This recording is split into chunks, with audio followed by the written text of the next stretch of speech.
The Mustang was in all probability the greatest fighter of World War II.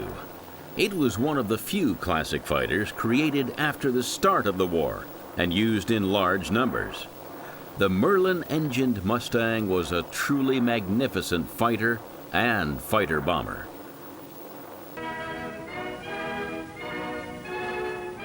The war itself resulted from the dreams of Adolf Hitler to make Nazi Germany the dominant military, political, and economic force in the Western Hemisphere.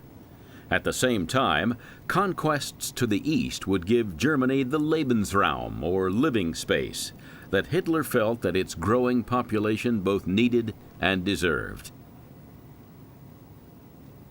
The first real military expression of this program was the conquest of Poland, which started on the 1st of September 1939 and triggered British and French declarations of war on Germany. From the 10th of May 1940, there came the German conquests of the Low Countries and France. These campaigns saw the first use of the Blitzkrieg, or lightning war concept, in which armored force swept forward to break through the front and encircle major forces for destruction by the slower-moving infantry and artillery. The armored forces were given fire support by specially trained Luftwaffe ground attack units, flying aircraft such as the Junkers Ju-87 Stuka. The French armies and air force were supported by British ground forces and the Royal Air Force. But the Germans were technically and tactically superior on the ground and in the air. German fighters rapidly gained air superiority, which allowed their bombers and ground attack aircraft to go about their tasks against minimal opposition. By the end of May, the Germans had taken northeastern France, and the British evacuated their own, as well as some French forces from Dunkirk. Under heavy air attack, soldiers assembled on the beaches and awaited transport back to England.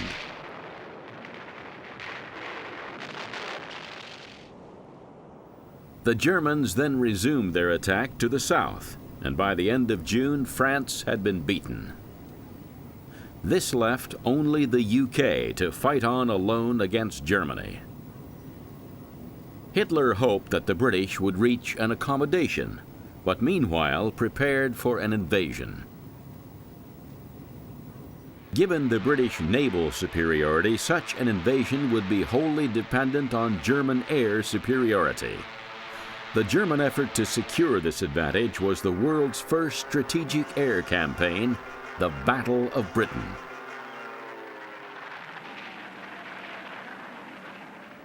The new British Prime Minister Winston Churchill became a national inspiration. We shall defend our island, whatever the cost may be. We shall fight on beaches, landing grounds, in fields, in streets, and on the hills. We shall never surrender. Kenley, Biggin Hill, Hornchurch, North Weald, Debden. Will you warn your controller that this looks like yet another attack on airfields? The RAF's fighter command had only modest strength, but enjoyed the advantage of fighting in the skies over its own country with the aid of a highly effective control system based on chains of early warning radars. This allowed the command's two classic fighters, the Hawker Hurricane and Supermarine Spitfire, to be scrambled in the right strengths and in just the right places to intercept the oncoming armadas of German bombers and their supporting fighters. Great air battles took place over the south of England, with the British generally gaining the edge. Even so, it was a close-run battle, and the British were fortunate to be fighting over home territory with ready access to new fighters straight off the production line, and damaged fighters that had been quickly repaired and rushed back into service. By early October, their bomber losses were so severe that the Germans switched to night bombing in the so-called Blitz, and the Battle of Britain was effectively over. It was a clear British victory. What had been clear from before the start of the war, however, was that the UK could not manufacture all the aircraft it required. So a purchasing commission was sent to the USA to place orders for many types of military hardware, including warplanes with U.S. companies. More fighters were an urgent priority, and the British choice initially fell on the Curtiss P-40, which was currently in production to meet U.S. needs. This was a worthy but in no way exceptional fighter, and as Curtiss was already close to maximum production, the British asked North American Aviation to undertake licensed production to meet British needs. North American's president, Dutch Kindleberger, knew his company could quickly design and build a new fighter tailored to British needs. A contract for the NA-73 design was signed in March 1940 and specified the delivery of the first production aircraft in January 1941. The prototype first flew on the 26th of October 1940 and was clearly a winner, even though it had the same Allison V1710 engine that powered the P-40. It performed best at medium and lower altitudes. Thus, the British at first used the Mustang as a low-altitude reconnaissance fighter. The best British fighter engine of the time was the Rolls-Royce Merlin of the same V12 layout as the Allison engine, and soon to enter U.S. production as the V1650. Rolls-Royce suggested a Merlin-engined Mustang, and prototype conversions revealed superb performance right up to high altitude. The U.S. Army Air Forces had already trialed the Mustang as the P-51. From the P-51B for the Americans, as well as the Mustang Mark III for the British, all Mustang fighters had the V1650 Merlin engine, with a 4-blade propeller in place of the 3-blade unit of the Allison-engined aircraft. With this engine, the Mustang displayed superb outright performance. The maximum speed of the Allison-engined P-51A was 390 miles per hour at 20,000 feet. In the P-51B, this rose to 440 miles per hour at 30,000 feet. The climb rate was also considerably better, and the service ceiling was increased from slightly more than 31,000 feet to a very impressive 42,000 feet. Another improvement was in range on internal fuel, which could also be increased by the addition of a drop tank under each wing. The Mustang also revealed very good flying characteristics and excellent agility. After combinations of 30 and 50 caliber machine guns in the wing and fuselage of the early models were tried, the gun armament was standardized as 4 wing-mounted 50 caliber weapons with 1,260 rounds of ammunition. There was also provision for 2 bombs of up to 1,000 pound weight under the wing as an alternative to drop tanks. Napalm tanks were yet another underwing option, further enhancing the Mustang's capability as a tactical fighter. Known to the British as the Mustang Mark III, the P-51B was in full production by 1943 and entered service with the 8th Air Force in December of that year. The first pure Mustang model to enter U.S. Army Air Force service in March 1943 had been the Allison-engined P-51A. This had been preceded by the A-36A Invader, also with the Allison engine, which had been delivered from September 1942 as a dedicated ground attack warplane with dive bombing capability, 6 50 caliber wing guns, provision for 2 500-pound bombs, and dive brakes under the wing. These last were later deemed superfluous and wired shut. Just 500 A-36 Invaders were built, which had all been delivered by March 1943, and it was the first model to see combat in U.S. colors during 1943, when the type served with two groups that saw service in the Mediterranean theater. Here, they proved useful in the Sicilian campaign and early stages of the Italian campaign from July of that year. Operations in the Mediterranean theater also provided telling proof that the basic airframe of the A-36 and P-51 was strong. The aircraft were therefore able to undertake maneuvers under stress in the thick and turbulent air of lower altitudes without risk of structural failure. The aircraft were also rugged, and this translated into the ability to operate safely and effectively on extemporized airfields close behind the front line.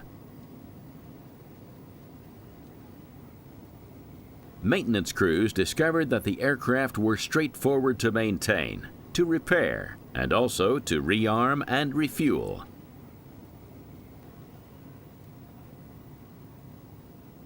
This was especially important in aircraft intended to deliver timely quick reaction support to the hard-pressed ground forces.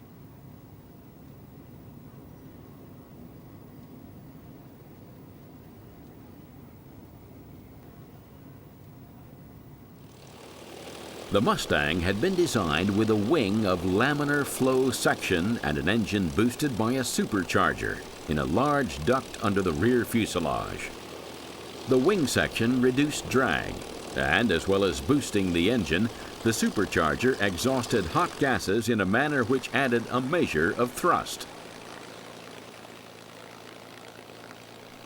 These factors, combined with a large quantity of fuel which could be carried, resulted in significantly greater ranges than those of the USAAF's current escorts, the twin-engined Lockheed P-38 Lightning and massive Republic P-47 Thunderbolt.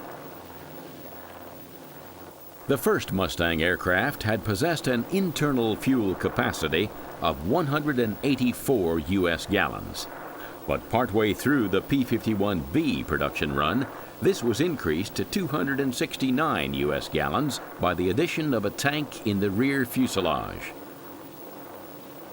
This made the P-51B and later variants with the same tankage somewhat tail-heavy at takeoff, so the fuel in this tank was used first. This internal tankage gave the P-51C a range of 1,300 miles at an altitude of 10,000 feet. But the Mustang could also lift two 75 or 150 U.S. gallon drop tanks, and with maximum internal and external fuel, the range of the P-51C was 2,440 miles. This prodigious figure made it possible for the P-51C to escort the 8th Air Force's heavy bombers deep into Germany in their daylight bombing missions.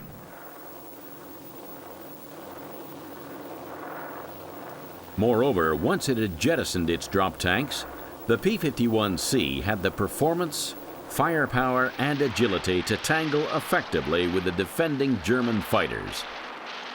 These were mainly the Messerschmitt Bf-109G and Focke-Wulf FW-190A, and later the FW-190C. With combat over, the P-51C still had ample internal fuel to return home.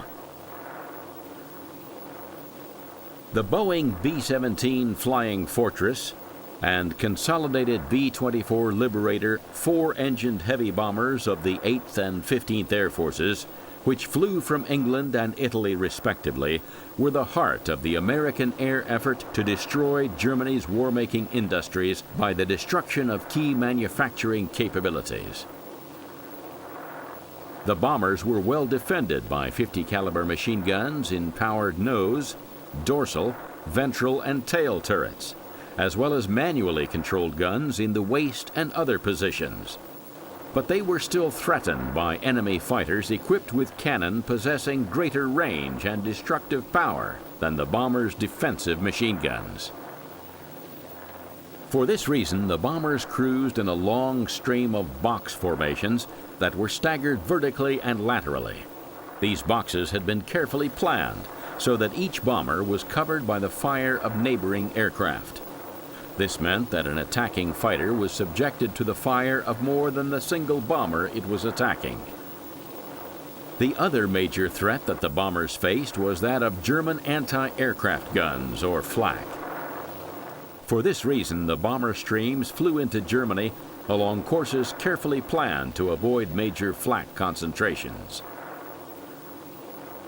This series of dogleg flight segments meant longer missions, and while the bombers possessed the required range capability, the P-38 and P-47 escort fighters did not. The fighters had therefore to operate in a series of relays, in which one group, accompanying the bombers, was replaced by another, which had been directed across the angle of the dogleg to reach its charges with a useful quantity of fuel still remaining. Even so, the situation did not allow the P-38 and P-47 to support the bombers right through missions to strike targets deep in Germany and German-occupied Central Europe. Another factor which had to be taken into consideration was that neither the P-38 nor the P-47 was a first-class air combat fighter. As a twin-engined warplane, the former lacked the agility of the German fighters, and with its great size and weight, the latter was also at a disadvantage against German fighters. This all started to change with the advent of the P-51B and generally similar P-51C with their V-1650 engines, and reached its definitive position with the P-51D.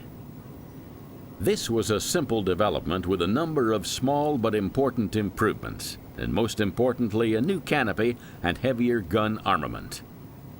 The original canopy had been a framed unit, designed to slide to the rear over transparencies in the side of the fighter's raised rear fuselage decking. The limitations imposed of the pilot's fields of vision had been one of the few criticisms of the early variants, even when the canopy was replaced with the British Malcolm hood with no framing and bulged sides. In the P-51D, the rear fuselage was cut down, and over it a superbly streamlined single-piece and therefore frameless or bubble canopy was fitted. This reduced drag and also offered the pilot excellent fields of vision. The gun armament was also boosted to 650 caliber machine guns with 1,880 rounds of ammunition. So successful was the P-51D that it was built in larger numbers than any other model. No fewer than 7,956 such aircraft coming off 2 production lines for service against Germany in the European theater and against Japan in the Pacific theater. With the P-51D, the 8th Air Force could provide escort for its bombers all the way to and from all but the most distant targets. In January 1943, at the Inter-Allied Conference in Casablanca, attended by President Franklin D. Roosevelt and Prime Minister Winston Churchill, together with their senior political supporters and military leaders, the Allies demanded Germany's unconditional surrender. 6 months later, there emerged in the point-blank directive a list of German industrial targets that were to be attacked and destroyed by U.S. and British bombers working in tandem. The first strategic target fixed by the Casablanca Conference was the invasion of Sicily, and subsequent operations against the mainland of Italy as soon as possible after the defeat of the last Axis forces in North Africa. The German and Italian forces in Tunisia surrendered in May 1943, and the invasion of Sicily followed in July. The undertaking involved the use of substantial airborne forces. But the main task was allocated to the U.S. 7th and British 8th Armies, which landed in the south of the island on the 10th of July.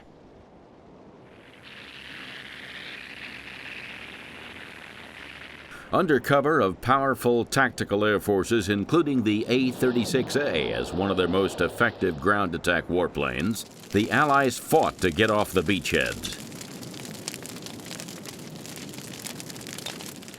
Then the American ground forces moved forward to the northwest in western Sicily. At the same time, the British moved north in the east of the island.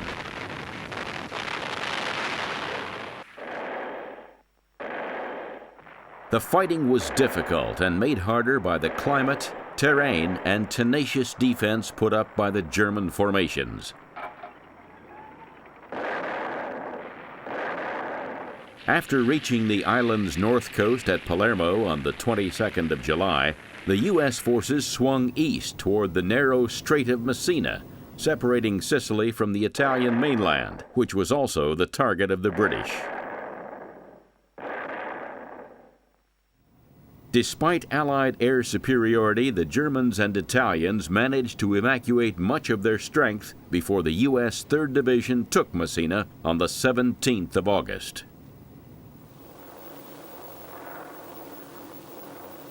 After a largely diversionary British landing on the toe of the Italian boot on the 3rd of September, the main Allied assault on Italy started on the 9th of September, when the Fifth Army, with British and American components, landed at Salerno, just to the south of Naples.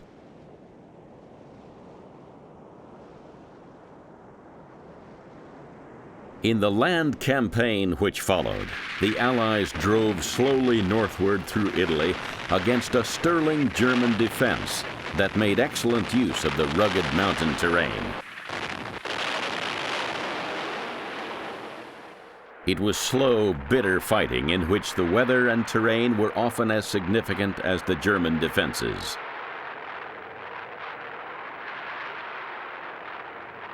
Overhead, the Allied air forces played an increasingly important role. Escorted by Mustang fighters, the heavy and medium bombers struck at targets of strategic importance, such as industries and transport complexes. With Italy effectively out of the way after the Salerno landings, the numerically inferior German air forces were swiftly whittled away, and the bombers could soon go about their work with only minimal escort. This freed the Mustangs to play an increasingly important tactical role, with ground attack sorties to strafe and bomb targets of opportunity.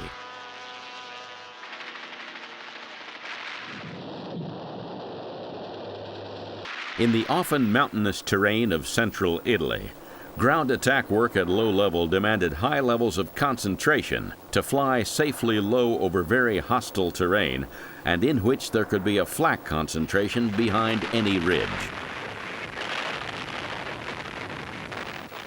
U.S. bombers also struck on several occasions at the oil installations of Ploiești in Romania, which were Germany's primary source of the fuel with which it could not sustain its war effort.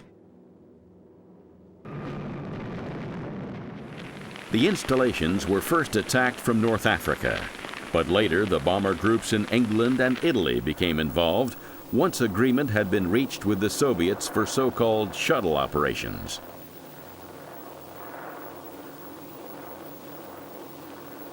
Here the bombers and their escorting Mustangs continued northeast from Ploiești to land at 3 bases in Ukraine for the crews to rest as their aircraft were repaired, refueled, and rearmed.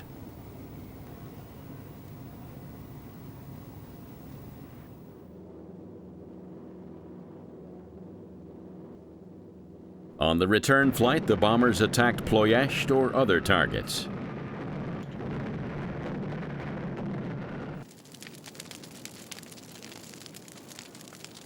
Though the bombers damaged elements of the oil installations, they never succeeded in delivering a knockout blow, and on occasion suffered heavy losses.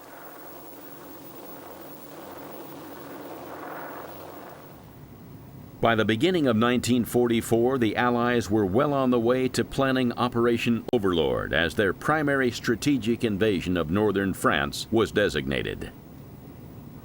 Overall command was vested in a U.S. officer, General Dwight D. Eisenhower, with 4 British officers as his primary subordinates. The Deputy Commander-in-Chief was Air Chief Marshal Sir Arthur Tedder, the Land Force Commander, General Sir Bernard Montgomery, the Naval Force Commander, Admiral Sir Bertram Ramsay, and the Air Force Commander, Air Chief Marshal Sir Trafford Leigh Mallory. Even as the invasion plan was being drafted and then finalized, huge numbers of men and vast quantities of weapons and other material were being built up at camps in the UK. These stretched round the southeast, south, and southwest coasts of England, within easy reach of the ports from which the invasion fleet would sail.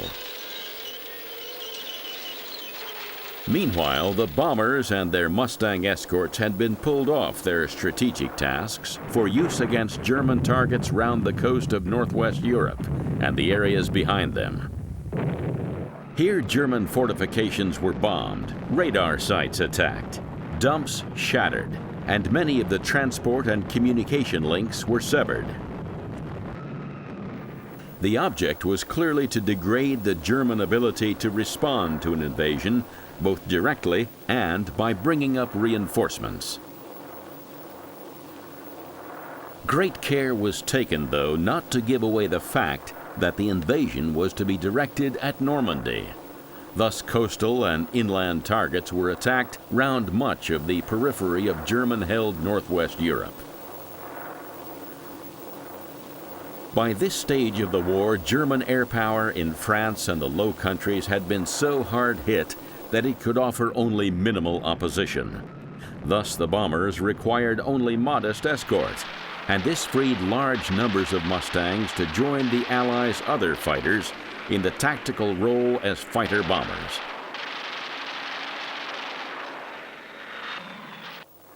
Wearing the black and white bands marking aircraft involved in the invasion, the Mustangs thus complemented types such as the Bristol Beaufighter twin-engined heavy fighter bomber and Northrop P-61 Black Widow twin-engined night fighter and intruder in attacks on targets of opportunity.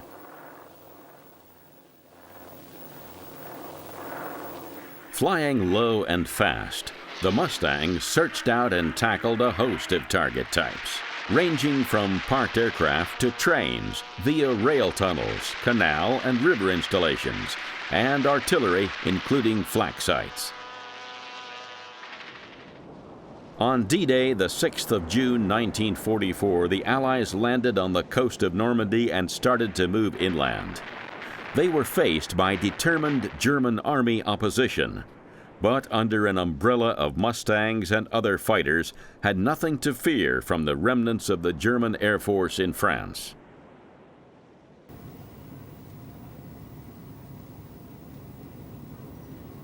On the 13th of June, the Germans launched the first V-1 buzz bomb missile at London, and the task of defeating this novel weapon fell to bands of British anti-aircraft guns and Allied fighters.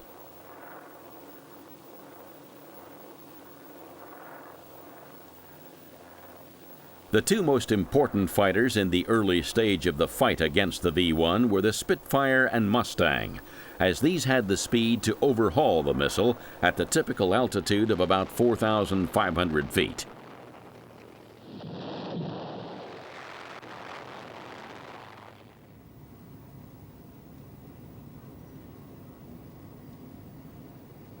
As the Allies seized a larger lodgment in Normandy, the first fighter squadrons moved onto the continent. The Allied armies moved forward after their breakout from the lodgment toward the end of July, the Mustangs and other fighters keeping pace with them to maintain a protective shield over the ground forces.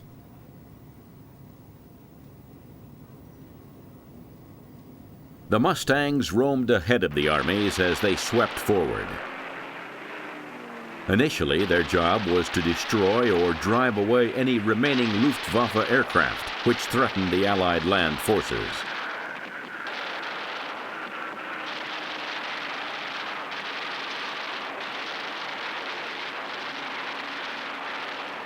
In common with the Allies' other tactical warplanes, the Mustangs were linked by radio with controllers operating with the forward ground troops.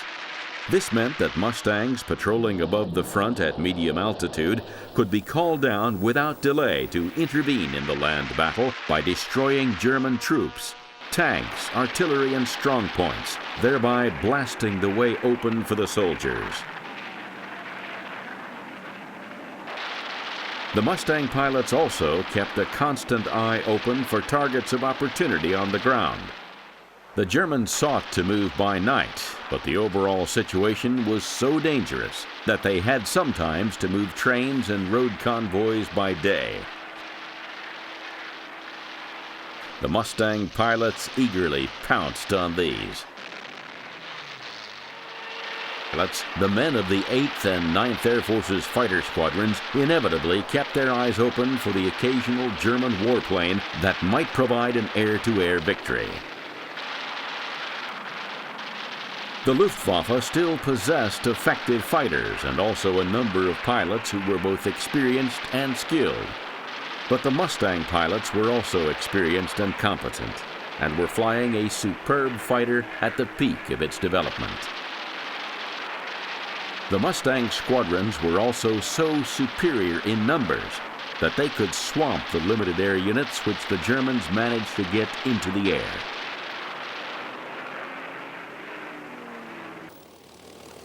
The most successful Mustang ace and 6th on the all-time U.S. ace list was Major George E. Preddy of the 352nd Fighter Group.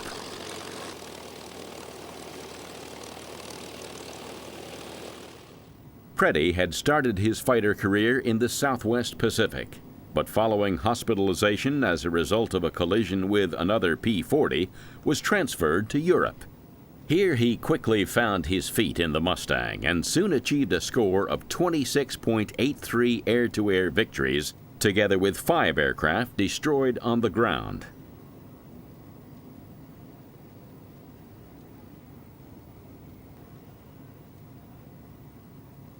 On the 6th of August 1944, Preddy claimed 6 kills in a single sortie. Just over 4 months later, on Christmas Day, Preddy was killed in the crash of his Mustang after it had been hit by the fire of a U.S. anti-aircraft battery that was trying to engage the German fighters that Preddy and 2 other Mustang pilots were chasing.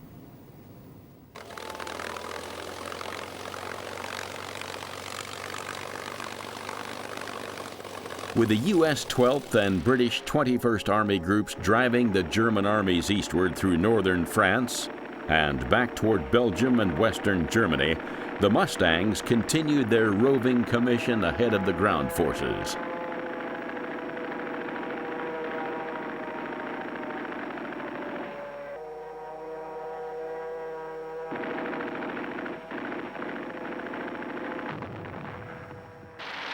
No ground target of even limited importance to the Germans was safe from their attentions.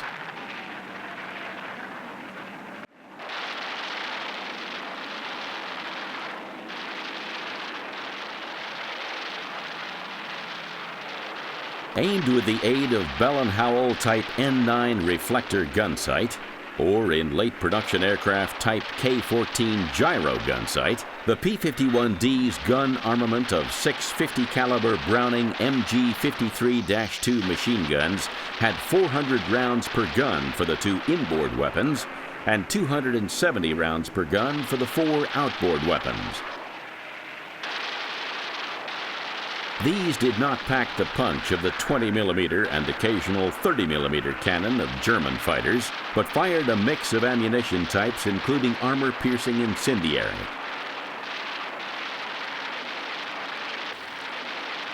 This was spectacularly successful in attacks on locomotives and rolling stock, and was also effective against lightly armored targets such as self-propelled flak guns.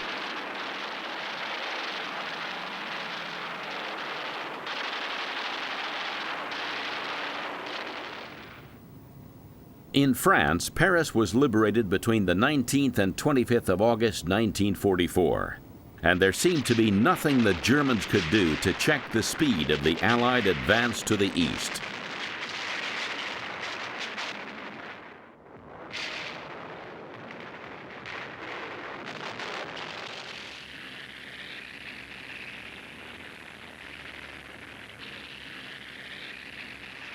The capability of the Allied tactical aircraft was everywhere attested by columns of shattered German vehicles, lining many of the roads along which Allied troop convoys and armored units advanced.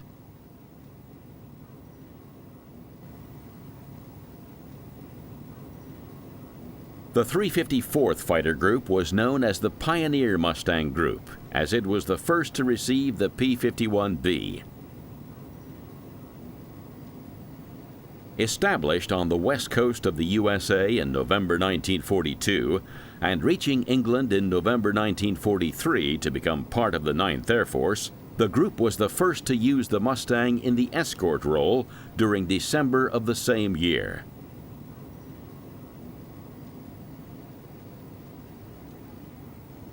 On the 11th of January 1944, Colonel James Howard was flying with a flight of the group's 356th Fighter Squadron on a B-17 escort when the flight detached to attack approaching German fighters.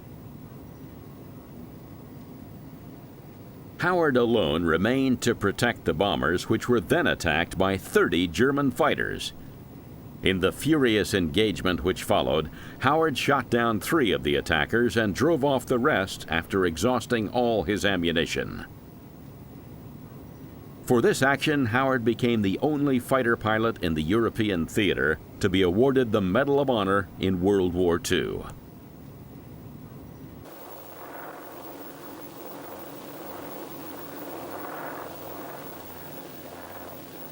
As part of the 19th Tactical Air Command, the 354th Fighter Group cooperated closely with Lieutenant General George S. Patton's U.S. Third Army as it drove across France, through western Germany, and into western Czechoslovakia in the last 10 months of the war.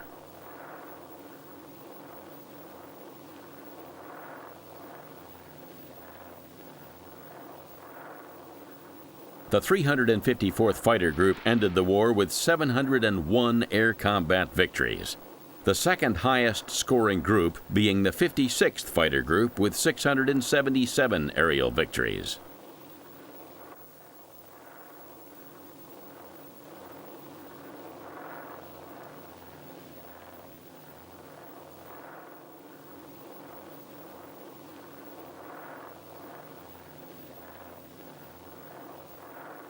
Just as important as the group's air combat victories were its less quantifiable but nonetheless major successes in the ground attack role.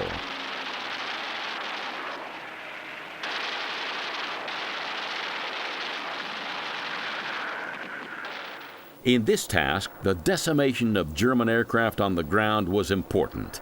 But so too were the destruction of rail transport and road convoys, being used to move men and weapons to the front or from one part of the front to another.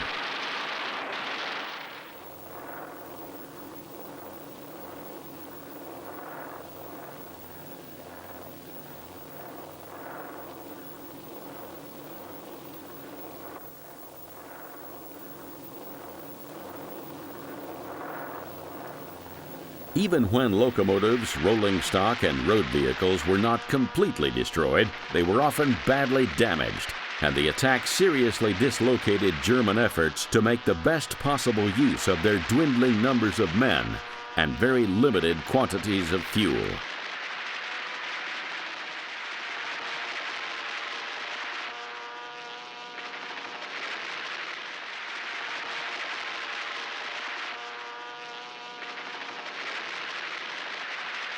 Everywhere in Northern Europe, with the continuing decimation of the Luftwaffe, the Mustangs harried and destroyed the retreating German ground forces.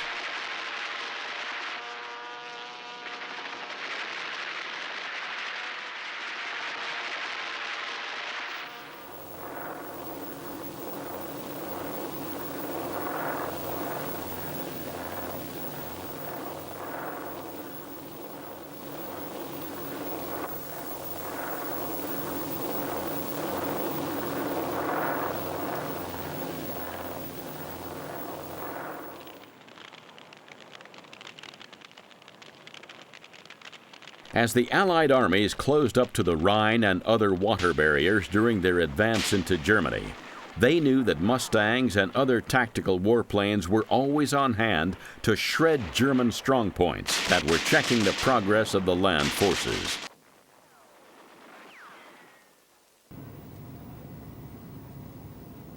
By the autumn of 1944, the operations of the German Air Force were severely hampered by fuel shortages and the poor quality of the new fighter pilots reaching frontline units.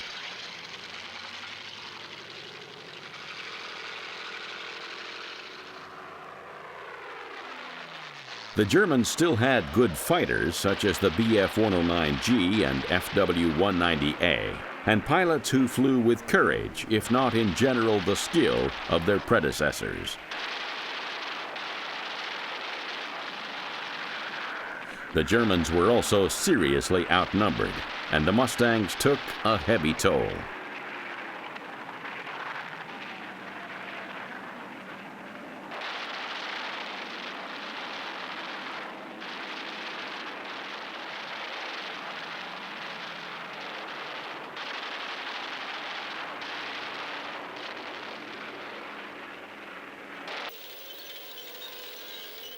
As the Allied armies crossed into Germany, they encountered increasing resistance and were also confronted with the need for more urban fighting.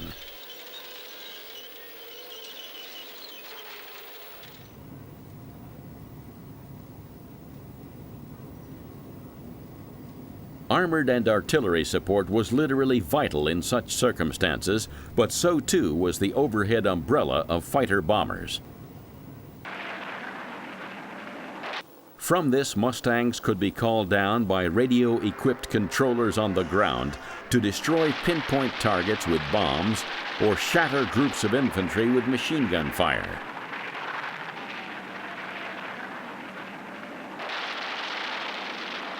The Mustang was also used in the Pacific Theater. Here, the P-51D was supplemented by the lightened P-51H, of which 555 were delivered for service in the bomber escort role. Also in service was the F-6D, the armed reconnaissance variant of the P-51D. On the 11th of January 1945, Major William A. Shomo of the 82nd Tactical Reconnaissance Squadron took off from Mindoro Island. He and his wingman were tasked with reconnoitering northern Luzon in support of the U.S. 6th Army's invasion of the Philippines. Flying above the Cagayan River, they encountered a Japanese bomber protected by 12 fighters. Shomo immediately attacked the formation and shot down the leading Japanese aircraft, which exploded in flames. He then maneuvered onto the side of the formation and shot down another fighter, before attacking from the other flank and scoring yet another hit.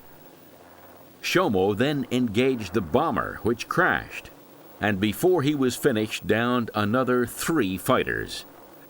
As they came in over Mindoro Strip, the lead pilot, Captain Arthur Shomo, executed a victory roll, indicating that he had destroyed an enemy plane. Ground crews looked up, surprised. But Shomo had only begun.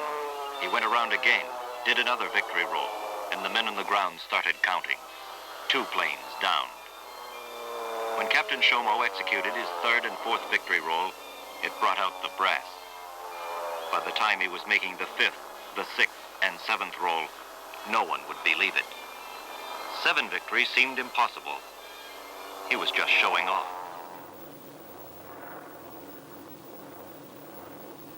No, Captain Shomo did not show off. On 7 April 1945, he was awarded the Medal of Honor for conspicuous gallantry above and beyond the call of duty. The citation read in part, Major Shomo's extraordinary intrepidity in destroying 7 aircraft in one action is unparalleled in the Southwest Pacific area. The main weight of the strategic bombing of Japan was borne by the Boeing B-29 Super Fortress heavy bombers of the 20th Air Force's 20th and 21st Bomber Commands from bases in the captured Mariana Islands. Initially operating at high altitude by day with high explosive bombs, And later at low altitudes by night with a mix of explosive bombs and incendiaries, the superfortresses blasted and burned the heart out of Japan's war industries, transportation networks, and cities. The bombers did not suffer unduly heavy losses to Japanese anti-aircraft fire and fighter attacks. Even so, some bombers were shot down, while others suffered damage to their structures or essential systems, and casualties among the members of their crews. Damaged bombers and wounded crew members were of constant concern to the commanders and planners of the 20th Army Air Force, for it was a long haul back to the Marianas for damaged aircraft and wounded Americans. The flight back to the Marianas had to be made over the frequently inhospitable Pacific Ocean, often in the face of strongly adverse winds, and here there was always the threat of having to ditch in friendless waters. The very length of the sorties to and from Japan also meant that some technical failures were inevitable. The most dangerous of these were engine problems, which again raised the specter of ditching far from land. And yet, time and time again, the B-29 super fortresses continued to fly their unescorted missions and to deliver an increasing tonnage of bombs which was to burn the heart out of Japan.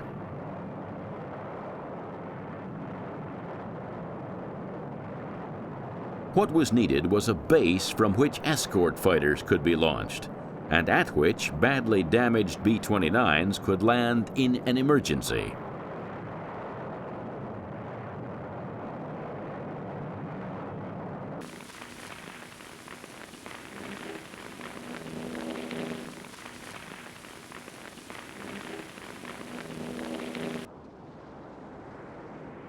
Here, the small island of Iwo Jima, lying between Japan and the Marianas, proved a useful asset after it had been taken in a month of fighting during February and March 1945.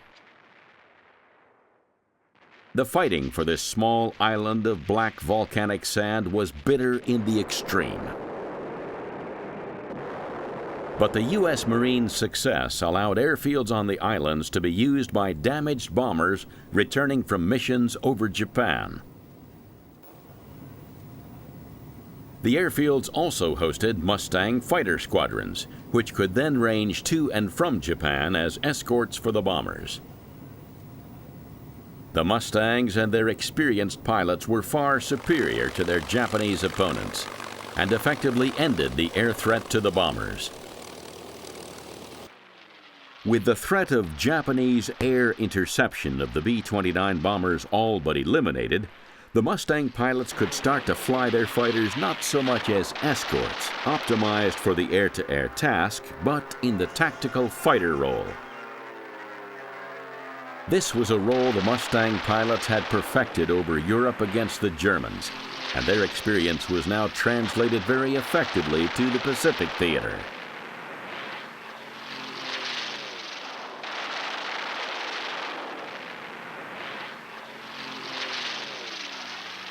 Even at the ranges dictated by the great size of the theater, the Mustang had the ability to carry a full ammunition load and a considerable weight of bombs or rockets for extended loiters over the Japanese home islands. In the face of an air opposition that had plummeted in numbers and capability, the Mustangs could now swoop down to low altitude to drop bombs or napalm tanks, fire rockets, and use their machine guns to strafe all types of small targets. These last included parked aircraft, locomotives and rolling stock, bridges and tunnels, military dumps, smaller industrial facilities, and coastal shipping and fishing vessels. These attacks could not inflict the level of damage that the heavy bombers regularly achieve, but did pick off individual targets that were unsuitable for heavy bomber attack by night. Flown by day, the Mustang attacks also helped to keep the Japanese off balance, as they tried desperately to prepare themselves for the invasion they knew must happen. later in 1945 or early in 1946. Despite being an excellent warplane, the Mustang was not perfect, and nor were its pilots. Many aircraft were lost in the air, and others in takeoff and landing accidents. In the latter case, maintenance personnel were on hand to salvage everything they could, and so keep other Mustangs serviceable and thus a threat to the enemy, whether German or Japanese. Production of the P-51 totaled 16,766 aircraft, and many of these survived the war for continued service with the USA and a number of Allied countries. The final expression of the Mustang's concept as an escort fighter was the twin Mustang, which was just too late for service in World War II.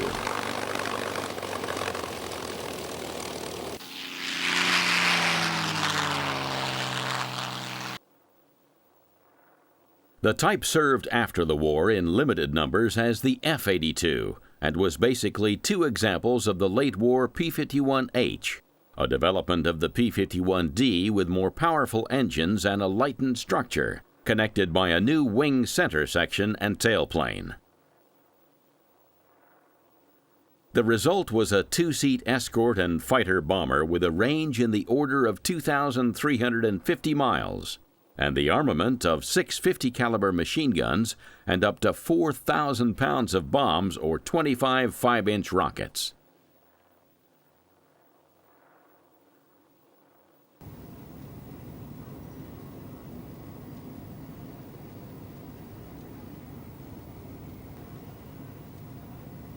The P-51 was truly a war-winning fighter, and was so successful that the type remained in service with some U.S. allies into the mid-1980s.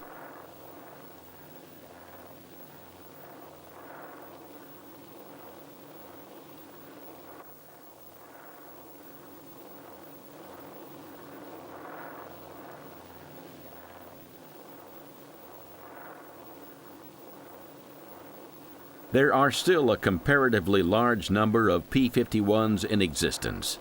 Some of these are museum exhibits, but a surprisingly large number are airworthy, either as warbirds or as adapted racing aircraft.